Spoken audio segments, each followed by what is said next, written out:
দর্শক, যারা দুর্গম পাহাড়ে বসবাস করে, এই পাহাড়ি বাসিন্দারা কতটা পরিশ্রম করে প্রযুক্তি ছাড়া ফসল উৎপাদন করে, ধান চাষ করে, আজকের ভিডিওতে আমি আপনাদেরকে সেটাই দেখাবো। অনেকেই কিন্তু জানে না যে পাহাড়ি অঞ্চলে কিভাবে তারা চাষাবাদ করে। পুরোপুরি ভিডিওটা দেখতে থাকুন। দেখুন, পাহাড়ি অঞ্চলগুলো অনেক উঁচু হয়, অনেক নিচু হয়, তো পাহাড় কেটে কেটে তাদেরকে জমি প্রস্তুত করতে হয়। দেখতে পাচ্ছেন, এটা অনেক উঁচু একটা পাহাড়, আর এই পাহাড়ে অনেক পরিশ্রম করে পাহাড়ের মাছ কেটে কেটে তারা এই চাষাবাদগুলো করে। আর তারা কিন্তু কোনো প্রযুক্তি ব্যবহার করে না। দেখতে পাচ্ছেন, গরু ব্যবহার করেছে। যাদের গরু নাই তারা আবার অনেক পরিশ্রম করে গরুর জায়গাটা তারা নিয়ে এতটা পরিশ্রম করে। যারা চাষাবাদ করে তারা জানে এই কাজটা কতটা পরিশ্রমের কাজ। তারপরে যখন সবকিছু কমপ্লিট হয়ে যায় তখন তারা জমিকে সমতল করার চেষ্টা করে, মানে যেই পাহাড়ি জমিগুলো তারা কেটে কেটে করলো।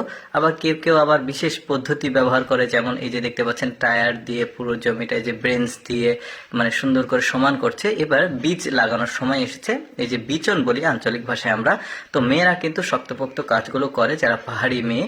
তো দেখতে পাচ্ছেন ওরা বীজ নিয়ে এসেছে। এবার ধান লাগায় কিভাবে দেখুন, এই যে একটা লাঠি নিয়েছে, লাঠির সাথে ওই যে ধানের গোড়াটা কানেক্ট করে জাস্ট পুঁতে দিচ্ছে, ধানগুলো লেগে যাচ্ছে। শুধু এই পদ্ধতিতে তা না, এই যে দেখতে পাচ্ছেন এরা আবার ছিটিয়ে দিচ্ছে, মানে জমি প্রস্তুত হয়ে গেছে, জাস্ট ছিটিয়ে দিচ্ছে, গোড়াটা লেগে যাচ্ছে। আরো অনেক পদ্ধতি আছে।